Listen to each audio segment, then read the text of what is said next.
नमस्कार दोस्तों, स्वागत है आप सभी का RP technical study YouTube channel में।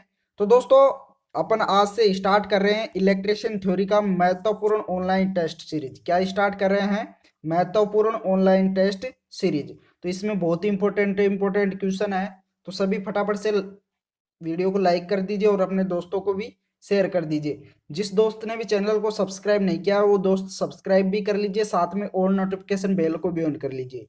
तो चलिए शुरू करते हैं। और शुरू करने से पहले आपको बता दूं कि सभी क्वेश्चंस का आंसर आपको भी देना है। कमेंट बॉक्स में कमेंट करके आपको भी क्वेश्चंस का आंसर देना है।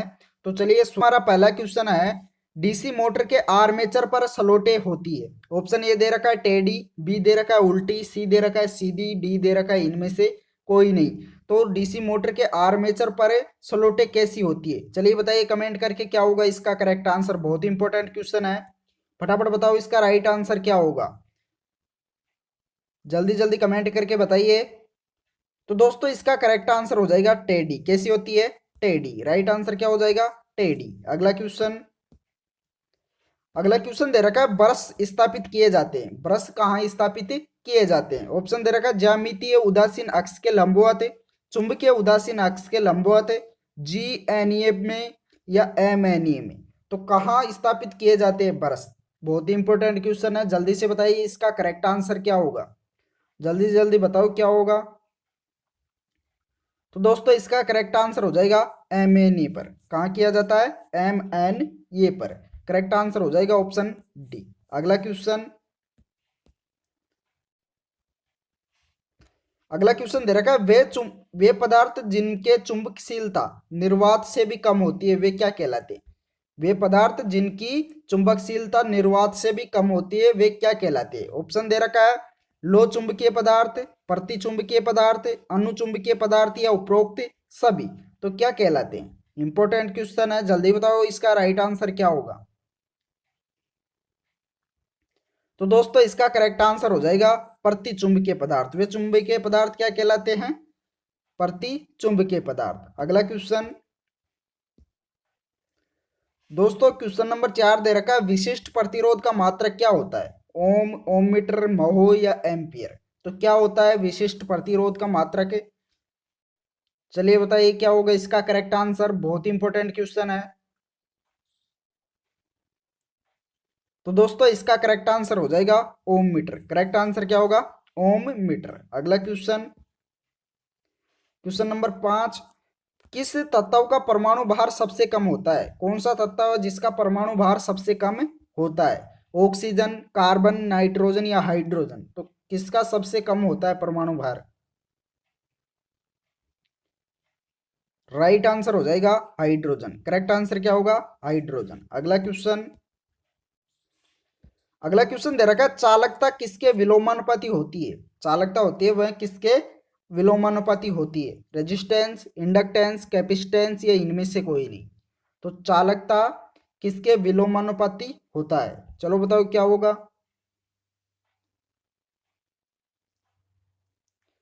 राइट आंसर हो जाएगा रेजिस्टेंस। किसके विलोमानुपाती होता है? प्रतिरोध की। अगला क्वेश्चन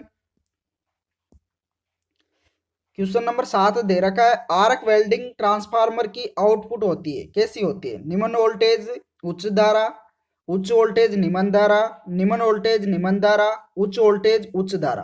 तो कैसी होती है आउटपुट? क्या पूछ रहा है? आर्क वेल्डिंग ट्रांसफार्मर की आउटपुट कैसी होती है? चलो बताओ क्या होगा इसका करेक्ट आंसर।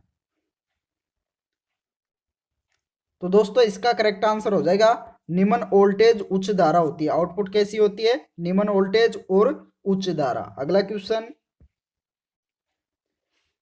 क्वेश्चन दे रखा है, गली मोहल्लों में लगे पोल का स्टे वायर के साथ कितने कोण पर होता है? कितने डिग्री कोण पर होता है? ऑप्शन दे रखा है 30 डिग्री, 45 डिग्री, 90 डिग्री, 120 डिग्री। तो राइट आंसर क्या होगा?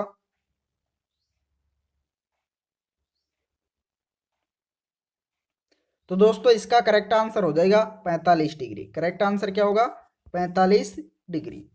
अगला क्वेश्चन अगला क्वेश्चन दे रखा है, एक क्रिस्टल डायोड कैसा उपकरण होता है? एक क्रिस्टल डायोड किस प्रकार का उपकरण होता है? रैखिक, अरैखिक, ये वो भी दोनों या इनमें से कोई नहीं। तो किस प्रकार का उपकरण होता है? चलो बताओ क्या होगा। तो इसका करेक्ट आंसर हो जाएगा अरेखिक होता है। कैसा होता है? Non linear. अगला क्वेश्चन, क्वेश्चन नंबर 10 दे रखा है, ट्रांजिस्टर में कितने पीएन जंक्शन होते हैं? 2, 4, 6 या 8? तो ट्रांजिस्टर में कितने पीएन जंक्शन होते हैं? इंपॉर्टेंट क्वेश्चन है, जल्दी बताइए इसका राइट आंसर क्या होगा। तो दोस्तों इसका करेक्ट आंसर हो जाएगा 2 पीएन जंक्शन होते हैं। कितने होते हैं? 2। अगला क्वेश्चन, अगला क्वेश्चन दे रखा है, एससीआर को ऑन करने हेतु आवश्यक धारा होती है? होल्डिंग धारा, ट्रिगर धारा, संधि धारा, इनमें से कोई नहीं। तो कौन सी धारा होती है एससीआर को ऑन करने हेतु आवश्यक धारा? इंपॉर्टेंट क्वेश्चन है, जल्दी बताओ। तो दोस्तों इसका करेक्ट आंसर हो जाएगा ट्रिगर धारा। करेक्ट आंसर क्या होगा? ट्रिगर धारा। अगला क्वेश्चन, अगला क्वेश्चन दे रखा है, लेड एसिड बैटरी में प्लेटें किसकी बनी होती है? लेड एसिड बैटरी होती है सीसा संचायक बैटरी, उसकी प्लेटें किसकी बनी होती है? रोल्ड जिंक कॉपर मिश्र धातु, छिद्र युक्त जिंक कैडमियम धातु, एंटीमीनियम मोनियम लेड मिश्र धातु, या इनमें से कोई नहीं। तो किसकी बनी होती है उसकी प्लेटें? लेड एसिड बैटरी की प्लेटें किसकी बनी होती है? चलो बताओ क्या होगा इसका करेक्ट आंसर। तो दोस्तों इसका करेक्ट आंसर होगा एंटीमोनियम लेड मिश्र धातु की बनी होती है। किसकी बनी होती है? एंटीमोनियम लेड मिश्र धातु की। अगला क्वेश्चन, अगला क्वेश्चन दे रखा है, आयताकार कंटेनर में उपस्थित भाग है। आयताकार कंटेनर में उपस्थित भाग कौन सा है? इलेक्ट्रोलाइट, सेपरेटर, प्लेटे, उपरोक्त सभी। तो जो बैटरी का आयताकार कंटेनर होता है उसमें उपस्थित भाग कौन कौन से होते हैं? तो दोस्तों इसका करेक्ट आंसर हो जाएगा उपरोक्त सभी। इलेक्ट्रोलाइट भी होता है, सेपरेटर भी होता है और प्लेटें भी होती है। करेक्ट आंसर हो जाएगा ऑप्शन डी। अगला क्वेश्चन, अगला क्वेश्चन दे रखा है, एएच किस राशि की इकाई है? एम्पियर हावर होता है। एच का मतलब क्या होगा? एम्पियर हावर। तो विद्युत धारा का सामर्थ्य, शक्ति, ऊर्जा या विद्युत मात्रा किसकी इकाई है? इनमें से एएच किसकी इकाई है? बताइए क्या होगा इसका करेक्ट आंसर। तो दोस्तों इसका करेक्ट आंसर हो जाएगा विद्युत मात्रा की। किसकी होती है? विद्युत मात्रा की। अगला क्वेश्चन, अगला क्वेश्चन दे रखा है, इंटरपोल का क्या कार्य है? इंटरपोल होता है उसका क्या कार्य है? मोटर की स्पीड बढ़ाना, काउंटर ईएमएफ कम करना, आर्मेचर धारा को डीसी में बदलना, कम्यूटेटर की स्पार्किंग कम करना। तो इंटरपोल होता है उसका मुख्य कार्य क्या होता है? तो दोस्तों इंटरपोल का मुख्य कार्य होता है कम्यूटेटर की स्पार्किंग कम करना। क्या होता है? कम्यूटेटर की स्पार्किंग कम करना ही इंटरपोल का मुख्य कार्य होता है। तो इसका करेक्ट आंसर हो जाएगा ऑप्शन नंबर डी। अगला क्वेश्चन,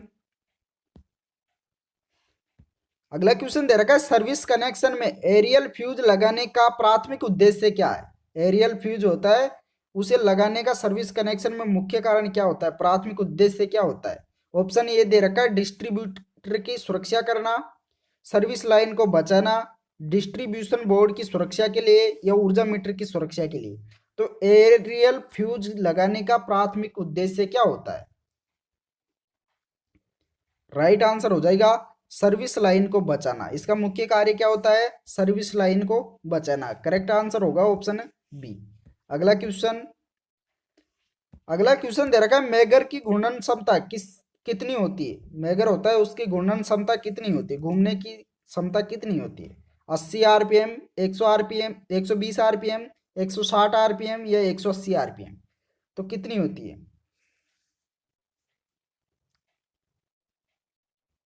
तो दोस्तों इसका करेक्ट आंसर हो जाएगा 160 आरपीएम। कितनी होती है? 160 आरपीएम। करेक्ट आंसर होगा ऑप्शन सी। अगला क्वेश्चन, अगला क्वेश्चन दे रखा है, चल कुंडली यंत्र अर्थात मूविंग कॉइल इंस्ट्रूमेंट कौन से प्रभाव पर कार्य करते हैं? ऑप्शन ए दे रखा है विद्युत चुंबकीय, ऑप्शन बी है स्थिर विद्युत, सी है उष्मीय विद्युत, डी है रासायनिक। तो किस पर काम करते हैं मूविंग कॉइल इंस्ट्रूमेंट? चलो बताओ क्या होगा इसका करेक्ट आंसर। तो दोस्तों इसका करेक्ट आंसर हो जाएगा विद्युत चुंबकीय प्रभाव पर काम करते हैं। करेक्ट आंसर होगा ऑप्शन ये। अगला क्वेश्चन, अगला क्वेश्चन दे रखा है संचरण लाइन में झोल किस पर निर्भर करता है। संचरण लाइन होती है पारेषण लाइन, उस पर झोल किस पर निर्भर करता है। स्पान लंबाई पर, चालक के भार पर, चालक में तनाव पर, या उपरोक्त सभी पर। तो झोल किस पर निर्भर करता है, चलो बताओ क्या होगा इसका करेक्ट आंसर। पारेषण लाइन में झोल किस पर निर्भर करता है, इसका राइट आंसर हो जाएगा उपरोक्त सभी पर। करेक्ट आंसर क्या होगा, उपरोक्त सभी पर। अगला क्वेश्चन, अगला क्वेश्चन दे रखा है 220 केवी संचरण लाइन के फेज चालकों के मध्य गैप लगभग कितना होता है। 220 केवी संचरण लाइन के फेज चालकों के मध्य गैप लगभग कितना होता है। ऑप्शन ए दे रखा है 2 मीटर, ऑप्शन बी है 4.5 मीटर, सी है 6 मीटर, डी है 7.5 मीटर। तो चलो बताओ कितना होगा इसका करेक्ट आंसर। तो दोस्तों इसका करेक्ट आंसर हो जाएगा 6 मीटर। कितना होता है, 6 मीटर। अगला क्वेश्चन, अगला क्वेश्चन दे रखा है 3 फेज पावर को नापने के लिए 2 वाट मीटर प्रयुक्त किए जा सकते हैं जब। ऑप्शन ए दे रखा है केवल यूनिटी पावर फैक्टर हो, ऑप्शन बी है संतुलित लोड हो, ऑप्शन सी है असंतुलित लोड हो, डी है बी व सी दोनों। तो कौन सा करेक्ट आंसर होगा। तो दोस्तों इसका करेक्ट आंसर हो जाएगा बी व सी दोनों पर ही। 3 फेज पावर नापने के लिए 2 वाट मीटर का उपयोग कब किया जाता है, संतुलित व असंतुलित लोड दोनों को मापने के लिए। अगला क्वेश्चन, अगला क्वेश्चन दे रखा है 2 वाट मीटर विधि द्वारा पावर नापते समय 1 वाट मीटर की रीडिंग शून्य होगी जब। ऑप्शन ए दे रखा है एक फेज में लोड शून्य हो, पावर फैक्टर इकाई हो, पावर फैक्टर 0.5 हो, या इनमें से कोई नहीं। तो 2 वाट मीटर विधि द्वारा पावर नापते समय 1 वाट मीटर की रीडिंग अगर शून्य हो तो जब कौन सा लोड होगा, चलो बताओ क्या होगा। इंपॉर्टेंट क्वेश्चन है। तो दोस्तों इसका करेक्ट आंसर हो जाएगा जब पावर फैक्टर 0.5 हो। करेक्ट आंसर क्या होगा, ऑप्शन सी। अगला क्वेश्चन, अगला क्वेश्चन दे रखा है 2 फेज सप्लाई में वाइंडिंग का विद्युत विस्थापन होता है। 2 फेज सप्लाई में वाइंडिंग का विद्युत विस्थापन कितना होता है, 90 डिग्री, 120 डिग्री, 180 डिग्री, या इनमें से कोई नहीं। तो कितना होता है, राइट आंसर हो जाएगा option A 90 degree. Correct answer क्या होगा, 90 डिग्री, ऑप्शन ए। अगला क्वेश्चन, अगला क्वेश्चन दे रखा है 3 फेज सप्लाई में वाइंडिंग का विद्युत विस्थापन होता है। 3 फेज सप्लाई में विद्युत वाइंडिंग का विस्थापन कितना होता है, 90 डिग्री, 120 डिग्री, 180 डिग्री, इनमें से कोई नहीं।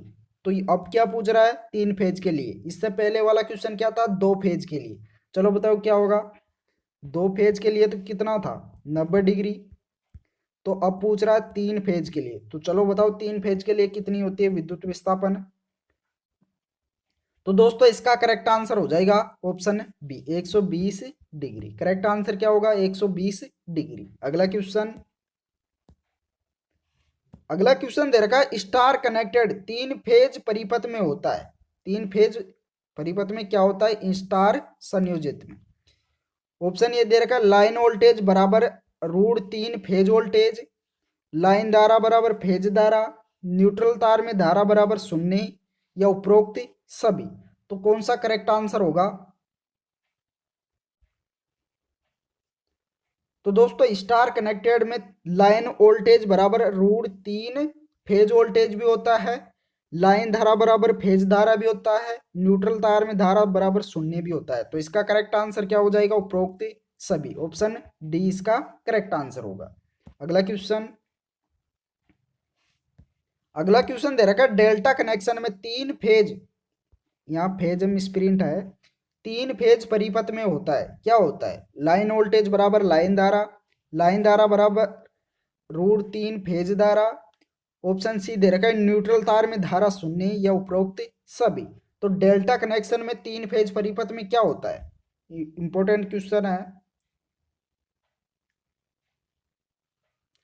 तो दोस्तों इसका करेक्ट आंसर हो जाएगा लाइन धारा बराबर √3 फेज धारा। क्या होता है, लाइन धारा बराबर अंडर रूट 3 फेज धारा। करेक्ट आंसर होगा ऑप्शन बी। अगला क्वेश्चन, अगला क्वेश्चन दे रखा है एसी परिपथ में शिखर मान से शिखर मान तक का वोल्टेज क्या कहलाता है? अधिकतम वोल्टेज, औसत वोल्टेज, प्रभावी वोल्टेज, शिखर से शिखर वोल्टेज। तो एसी परिपथ में शिखर मान से शिखर मान तक का वोल्टेज क्या कहलाता है? इंपॉर्टेंट क्वेश्चन है, जल्दी बताओ इसका राइट आंसर क्या होगा,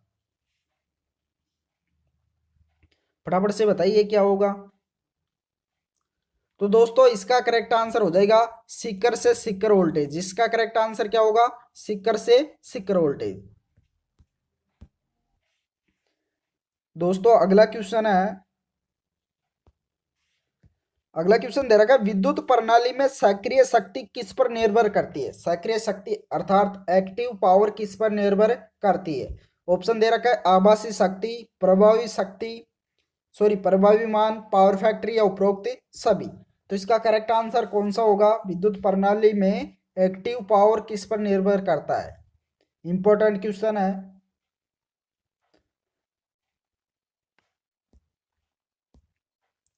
तो दोस्तों इसका करेक्ट आंसर हो जाएगा पावर फैक्टर पर। किस पर निर्भर करता है? पावर फैक्टर पर। करेक्ट आंसर हो जाएगा ऑप्शन सी। अगला क्वेश्चन, अगला क्वेश्चन दे रखा है परिपथ में जब प्रेरक प्रतिघात धारिता प्रतिघात में ज्यादा होता है तो कौन सा कथन सत्य होगा? कौन सा कथन सत्य होगा? ऑप्शन ए दे रखा है विद्युत प्रवाह फेज से बाहर है। ऑप्शन बी है विद्युत प्रवाह वोल्टेज से कम है। ऑप्शन सी दे रखा है विद्युत प्रवाह वोल्टेज से ज्यादा है। ऑप्शन डी दे रखा है इनमें से कोई नहीं। तो कौन सा करेक्ट आंसर होगा? इंपॉर्टेंट क्वेश्चन है। तो दोस्तों इसका करेक्ट आंसर हो जाएगा विद्युत प्रवाह वोल्टेज से कम है। करेक्ट आंसर क्या होगा? Option B. अगला क्वेश्चन, अगला क्वेश्चन दे रखा है 3 फेज सप्लाई का फेज अनुक्रम किसके द्वारा निर्धारित किया जा सकता है? 3 फेज सप्लाई होता है, उसका फेज अनुक्रम किसके द्वारा निर्धारित किया जा सकता है? वोल्टमीटर, फ्रीक्वेंसी मीटर, फेज अनुक्रम इंडिकेटर द्वारा, या इनमें से कोई नहीं। तो इसका करेक्ट आंसर क्या होगा? फटाफट बताइए क्या होगा। तो दोस्तों इसका राइट आंसर हो जाएगा फेज अनुक्रम इंडिकेटर द्वारा। करेक्ट आंसर क्या होगा? फेज अनुक्रम इंडिकेटर द्वारा। अगला क्वेश्चन, अगला क्वेश्चन दे रखा है फेज वोल्टेज का अर्थ है। फेज वोल्टेज का अर्थ क्या है? दो फेजों के बीच उपस्थित वोल्टेज, एक फेज व न्यूट्रल के बीच उपस्थित वोल्टेज, एक फेज अल्टरनेटर की सिरों पर के बीच उपलब्ध, ये इनमें से कोई नहीं। तो कौन सा करेक्ट आंसर होगा? इंपॉर्टेंट क्वेश्चन है। फेज वोल्टेज का अर्थ क्या होता है? इंपॉर्टेंट क्वेश्चन है, फटाफट बताइए इसका राइट आंसर क्या होगा। जल्दी से कमेंट कीजिए। और सभी दोस्तों से रिक्वेस्ट है एक बार लाइक करके दोस्तों को शेयर कर दो। सभी दोस्त लाइक कर दो फटाफट। तो दोस्तों इसका करेक्ट आंसर हो जाएगा एक फेज व न्यूट्रल के बीच उपस्थित वोल्टेज ही वोल्टेज कहलाता है। क्या कहलाता है? वोल्टेज। अगला क्वेश्चन, अगला क्वेश्चन दे रखा है डेल्टा में संयोजित 3 फेज शक्ति वे नापने के लिए कौन सी विधि उपयोग में ली जाती है? डेल्टा में संयोजित 3 फेज शक्ति वे नापने के लिए कौन सी विधि उपयोग में ली जाती है? ऑप्शन दे रखा है धारा मापी, 2 वाट मीटर, भू लीकेज विधि, या इनमें से कोई नहीं। तो कौन सी विधि उपयोग में ली जाती है? इंपॉर्टेंट क्वेश्चन है, फटाफट बताओ इसका करेक्ट आंसर क्या होगा। तो दोस्तों इसका करेक्ट आंसर हो जाएगा 2 वाट मीटर विधि। करेक्ट आंसर क्या होगा? Option B. करेक्ट आंसर क्या होगा? Option B. अगला क्वेश्चन, अगला क्वेश्चन दे रखा है साइन वेव के लिए धारा का आरएमएस मान होता है। धारा वेव, साइन वेव के लिए धारा का आरएमएस अर्थात प्रभावी मान क्या होता है? ऑप्शन दे रखा है शिखर मान का 0.637। ऑप्शन बी दे रखा है शिखर मान का 0.707। ऑप्शन सी दे रखा है शिखर मान का 1.414। ऑप्शन डी दे रखा है इनमें से कोई नहीं। तो साइन वेव के लिए धारा का आरएमएस मान अर्थात प्रभावी मान कितना होता है? चलो बताओ क्या होगा इसका करेक्ट आंसर। इंपॉर्टेंट क्वेश्चन है।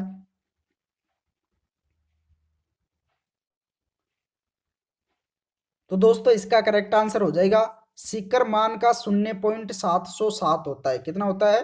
0.707। अगला क्वेश्चन दोस्तों, अगला क्वेश्चन दे रखा है 2 वाट मीटर विधि में दोनों वाट मीटर के पाठ्यांक समान होगा यदि ऑप्शन ये दे रखा है पावर फैक्टर 0.5 हो, पावर फैक्टर इकाई हो, एक फेज में भार 0 हो या पावर फैक्टर 0 हो। तो करेक्ट आंसर कौन सा होगा? इंपॉर्टेंट क्वेश्चन है।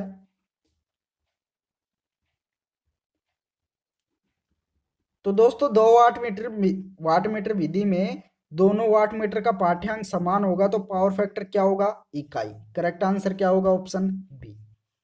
अगला क्वेश्चन दे रखा है वाइंडिंग तथा ग्राउंड के मध्य दोष का कारण हो सकता है, क्या हो सकता है? सर्ज वोल्टेज, धारा चोपिंग, ये वो भी दोनों या इनमें से कोई नहीं।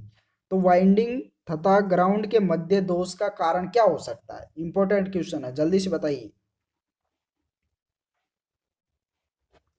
तो दोस्तों इसका करेक्ट आंसर हो जाएगा ये व बी दोनों। क्या होगा? सर्ज वोल्टेज भी और धारा चोपिंग दोनों ही क्या है? इसके दोष का मुख्य कारण है। अगला क्वेश्चन दे रखा है एक आदर्श वोल्टेज स्रोत में होता है, क्या होता है? टर्मिनल वोल्टेज धारा के समानुपाती। ऑप्शन बी दे रखा है टर्मिनल वोल्टेज लोड के समानुपाती। ऑप्शन सी दे रखा है आंतरिक प्रतिरोध 0। डी दे रखा है इनमें से कोई नहीं। तो इसका करेक्ट आंसर क्या होगा? एक आदर्श वोल्टेज स्रोत में क्या होता है? इंपॉर्टेंट क्वेश्चन है, जल्दी बताइए इसका राइट आंसर क्या होगा, फटाफट कमेंट करो।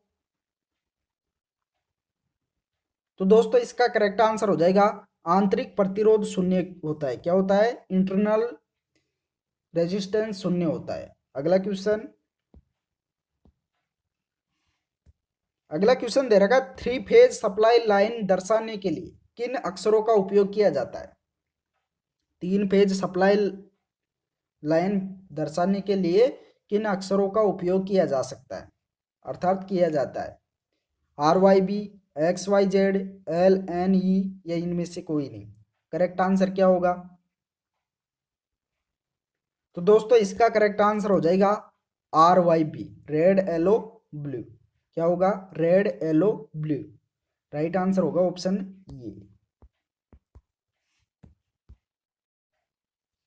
तो दोस्तों अगला क्वेश्चन है डेल्टा कनेक्शन में लाइन वोल्टेज फेज धारा से रहती है। डेल्टा कनेक्शन में लाइन वोल्टेज फेज धारा से रहती है। ऑप्शन दे रखा है 30 डिग्री पीछे, 60 डिग्री पीछे, 90 डिग्री पीछे या 120 डिग्री पीछे। तो कितनी रहती है? चलो बताओ क्या होगा इसका राइट आंसर। बहुत इंपॉर्टेंट क्वेश्चन है, फटाफट से बताइए इसका करेक्ट आंसर क्या होगा।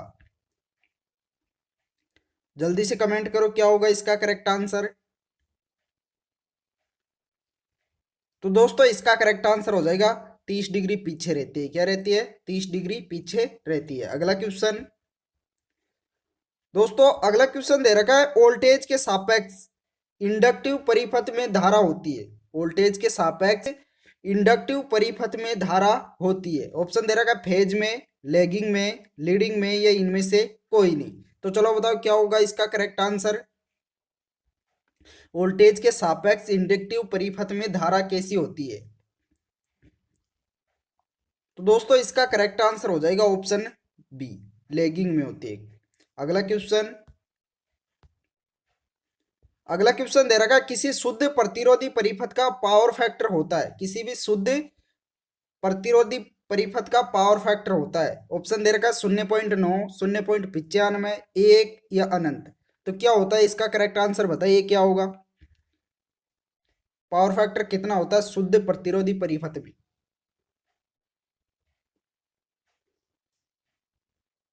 इंपॉर्टेंट क्वेश्चन है। तो दोस्तों इसका करेक्ट आंसर होता है इकाई। कितना होता है पावर फैक्टर? इकाई। करेक्ट आंसर हो जाएगा इकाई। अगला क्वेश्चन दे रखा है यदि तापमान बढ़ता है तो अर्धचालक के प्रतिरोध के साथ क्या होता है? यदि तापमान बढ़ता है तो सेमीकंडक्टर के प्रतिरोध पर क्या प्रभाव पड़ता है? बढ़ता है, घटता है, अपरिवर्तित रहता है या पहले बढ़ता है और फिर घटता है? यहाँ मिसप्रिंट है, घटता है। पहले बढ़ता है फिर घटता है। तो क्या होगा इसका करेक्ट आंसर? चलो बताइए क्या होगा इसका करेक्ट आंसर। इंपॉर्टेंट क्वेश्चन है। तो दोस्तों इसका करेक्ट आंसर हो जाएगा घटता है। करेक्ट आंसर क्या हो जाएगा? Option B. अगला क्वेश्चन दोस्तों, अगला क्वेश्चन दे रखा है डीसी मशीन में आर्मेचर प्रतिक्रिया की चुंबक शक्ति को समाप्त करने का प्रभाव निम्नलिखित में से किस कारण से होता है? डीसी मशीन में आर्मेचर प्रतिक्रिया की चुंबकीय शक्ति को समाप्त करने का प्रभाव निम्नलिखित में से किस कारण से होता है? आर्मेचर एमएमएफ का गैर ज्यामितीय, वायु अंतराल के असमान लंबाई, फील्ड पोल की चुंबकीय संतृप्ति या फील्ड कॉइल के साथ आर्मेचर एमएमएफ के घटक। चलो बताओ क्या होगा इसका करेक्ट आंसर। इंपॉर्टेंट क्वेश्चन है। तो दोस्तों इसका करेक्ट आंसर हो जाएगा आर्मेचर एमएमएफ के गैर ज्यामितीय। करेक्ट आंसर क्या हो जाएगा? ऑप्शन ये। अगला क्वेश्चन दे रखा है डीसी मोटर में लोह हानि किस भाग से होती है? डीसी मोटर होती है उसमें लोह हानि किस भाग से होती है? ब्रश, कम्यूटेटर, आर्मेचर या फील्ड? तो करेक्ट आंसर क्या होगा?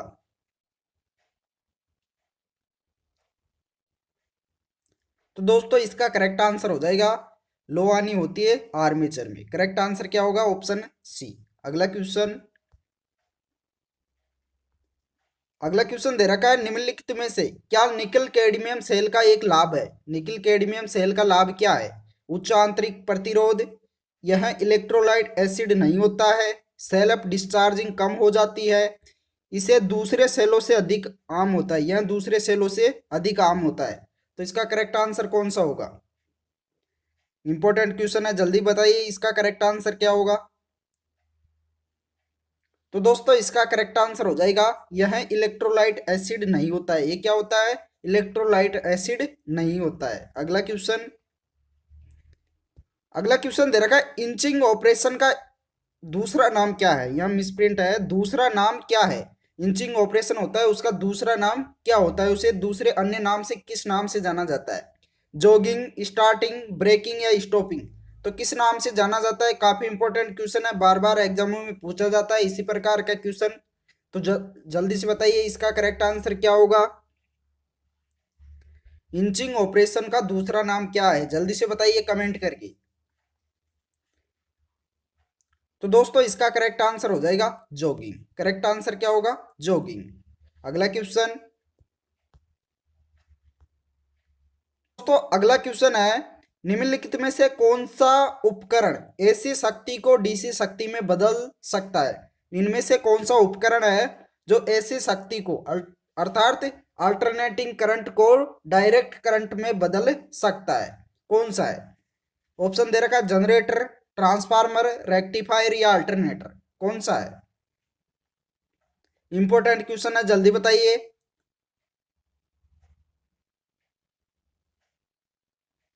तो दोस्तों इसका करेक्ट आंसर हो जाएगा रेक्टिफायर। करेक्ट आंसर क्या होगा? Option C. अगला क्वेश्चन अगला क्वेश्चन दे रखा है किसी ट्रांसफार्मर की शीतलन क्यों जरूरी है? किसी भी ट्रांसफार्मर की शीतलन क्यों जरूरी है? हमिंग दोष को कम करने के लिए, ताप को घटाने के लिए, कार्य कुशलता बढ़ाने के लिए या हानियां कम करने के लिए? तो ट्रांसफार्मर की शीतलन क्यों जरूरी है, कूलिंग क्यों जरूरी है? इंपॉर्टेंट क्वेश्चन है। राइट आंसर हो जाएगा ताप को घटाने के लिए ट्रांसफार्मर में कूलिंग की जाती है। क्या की जाता है? शीतलन किया जाता है। नेक्स्ट क्वेश्चन दोस्तों, अगला क्वेश्चन है यदि इनलेट पाइप चौक हो तो क्या होगा? मशीन ओवरलोड होगी, वाश ड्रम में पानी नहीं भरेगा, मशीन ऑन नहीं हो सकेगी या इनमें से कोई नहीं? तो इसका करेक्ट आंसर कौन सा होगा? चलिए चुनिए ऑप्शन कौन सा होगा इनमें से। इंपॉर्टेंट क्वेश्चन है। तो दोस्तों इसका करेक्ट आंसर हो जाएगा वाश ड्रम में पानी नहीं भरेगा। क्या होगा? वाश ड्रम में पानी नहीं भरेगा यदि इनलेट पाइप चौक हो तो। अगला क्वेश्चन दे रखा है एक ही बिंदु पर मिलने वाली सभी धाराओं का योग शून्य है तो वर्णित नियम का नाम क्या है? इस नियम का नाम क्या है? ऑप्शन दे रखा है किरचॉफ का पहला नियम, किरचॉफ का दूसरा नियम, किरचॉफ का तीसरा नियम या किरचॉफ का चौथा नियम? चलो बताओ क्या होगा इसका करेक्ट आंसर। इंपॉर्टेंट क्वेश्चन है। यदि एक ही बिंदु पर मिलने वाली सभी धाराओं का योग शून्य है तो यह कौन सा नियम है? इंपॉर्टेंट क्वेश्चन है। तो दोस्तों इसका करेक्ट आंसर हो जाएगा किरचॉफ का पहला नियम। राइट आंसर क्या होगा? किरचॉफ का पहला नियम। अगला क्वेश्चन दोस्तों, अगला क्वेश्चन दे रखा है, निम्न में से कौन एक अनुत्तेजित एकल कला तुल्यकालिक मोटर है? इनमें से कौन सी एक अनएक्साइटेड एकल कला तुल्यकालिक मोटर है? ऑप्शन दे रखा है यूनिवर्सल मोटर, प्रतिकर्षण मोटर, एसी सीरीज मोटर या प्रतिष्ठंभ मोटर। तो इनमें से कौन सी मोटर है जो अनुत्तेजित एकल कला तुल्यकालिक मोटर है? इंपॉर्टेंट क्वेश्चन है, जल्दी बताइए। तो दोस्तों इसका करेक्ट आंसर हो जाएगा प्रतिष्ठंभ मोटर। करेक्ट आंसर क्या हो जाएगा? Option D. तो दोस्तों इस वीडियो में इतना ही। वीडियो पसंद आया हो तो लाइक कीजिए और अपने दोस्तों को भी शेयर कर दीजिए। जिस दोस्त ने भी चैनल को सब्सक्राइब नहीं किया है, सब्सक्राइब भी कर लीजिए, साथ में ऑल नोटिफिकेशन बेल को भी ऑन कर लीजिए। Thank you.